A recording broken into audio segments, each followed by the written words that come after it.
मत्ती 14 यूहन्ना बपतिस्मा देने वाले की हत्या। उस समय चौथाई देश के राजा हेरोदेस ने यीशु को चर्चा सुनी और अपने सेवकों से कहा, ये यूहन्ना बपतिस्मा देने वाला है। वो मरे हुओं में से जी उठा है, इसीलिए उससे सामर्थ्य के काम प्रकट होते हैं। क्योंकि हेरोदेस ने अपने भाई फिलिप्पुस की पत्नी हेरोदियास के कारण यूहन्ना को पकड़कर बांधा और जेलखाने में डाल दिया था। क्योंकि यूहन्ना ने उससे कहा था कि इसको रखना तेरे लिए उचित नहीं है, इसलिए वो उसे मार डालना चाहता था, पर लोगों से डरता था क्योंकि वे उसे भविष्यद्वक्ता मानते थे। पर जब हेरोदेस का जन्मदिन आया तो हेरोदियास की बेटी ने उत्सव में नाच दिखाकर हेरोदेस को खुश किया। इस पर उसने शपथ खाकर वचन दिया, जो कुछ तू मांगेगी मैं तुझे दूंगा। वो अपनी माता के उस्काने से बोली, यूहन्ना बपतिस्मा देने वाले का सिर थाल में यही मुझे मंगवा दे। राजा दुखी हुआ, पर अपनी शपथ के और साथ बैठने वालों के कारण आज्ञा दी कि दे दिया जाए, और उसने जेलखाने में लोगों को भेजकर यूहन्ना का सिर कटवा दिया और उसका सिर थाल में लाया गया और लड़की को दिया गया, जिसे वो अपनी माँ के पास ले गई।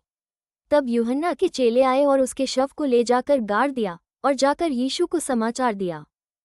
5,000 पुरुषों को खिलाना। जब यीशु ने ये सुना तो वह नाव पर चढ़कर वहां से किसी सुनसान जगह को एकांत में चला गया। लोग ये सुनकर नगर नगर से पैदल ही उसके पीछे हो लिए।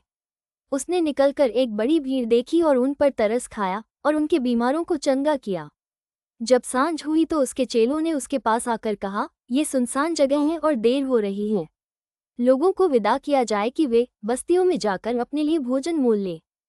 पर यीशु ने उनसे कहा, उनका जाना आवश्यक नहीं, तुम ही इन्हें खाने को दो। उन्होंने उससे कहा, यहाँ हमारे पास 5 रोटी और 2 मछलियों को छोड़ और कुछ नहीं है।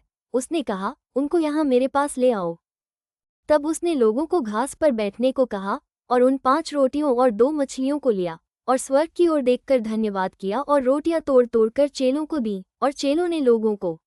जब सब खाकर तृप्त हो गए तो चेलों ने बचे हुए टुकड़ों से भरी हुई 12 टोकरियां उठाईं और खाने वाले स्त्रियों और बालकों को छोड़कर 5,000 पुरुषों के लगभग थे।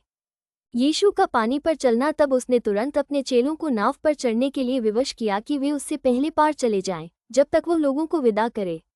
वो लोगों को विदा करके प्रार्थना करने को अलग पहाड़ पर चला गया और सांझ को वो वहां अकेला था। उस समय नाव झील के बीच लहरों से डगमगा रही थी, क्योंकि हवा सामने की थी। और यीशु रात के चौथे पहर झील पर चलते हुए उनके पास आया। चेले उसको झील पर चलते हुए देखकर घबरा गए और कहने लगे, ये भूत है, और डर के मारे चिल्लाने लगे।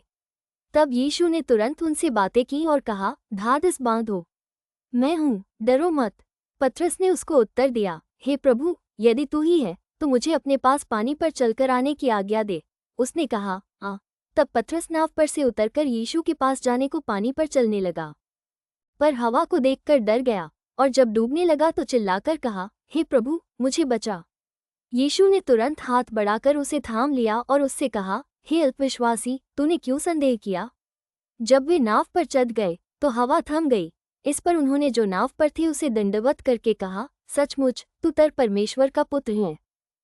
गन्नेसरत में रोगियों को चंगा करना। वे पार उतरकर गन्नेसरत में पहुंचे। वहां के लोगों ने उसे पहचान लिया और आसपास के सारे देश में समाचार भेजा और सब बीमारों को उसके पास लाए और उससे विनती करने लगे कि वो उन्हें अपने वस्त्र के आंचल ही को छूने दे, और जितनों ने उसे छुआ वे चंगे हो गए। आमीन।